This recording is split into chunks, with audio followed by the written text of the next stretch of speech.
Rembrandt's Changing Impressions is an exhibition curated by Robert Fucci, a PhD candidate in the Department of Art History and Archaeology. It's a very ambitious project looking at Rembrandt's most dramatically altered printmaking, focusing on very specific imagery. There's been a lot of very interesting new scholarship on Rembrandt's prints in recent years, particularly the watermarks, which have told us a lot about when these changes were made and which ones Rembrandt likely printed himself. And he did actually have a hand in printing many of the impressions that you see here personally or with direct supervision with pupils or assistants. Well, this is an example of a counterproof. It's one of two in the exhibition. And a counterproof is made by taking a fresh sheet of paper and placing it on top of a freshly printed image and running it back through the press. In other words, you print an image, you put a new sheet of paper on it, and then you make a new image from the wet ink.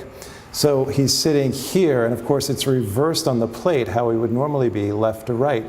But here, what you have is the image turned back around because of the counterproof process.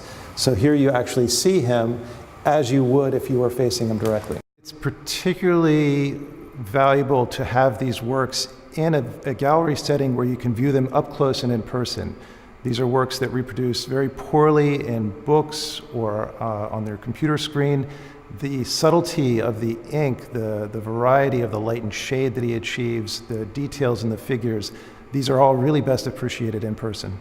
Rembrandt's Changing Impressions reflects on the new scholarship in the field that Robert has been actively engaged with, along with the faculty here at Columbia University. It's a very scholarly, yet very engaging exhibition for the general public to have an opportunity to see all these works gathered together.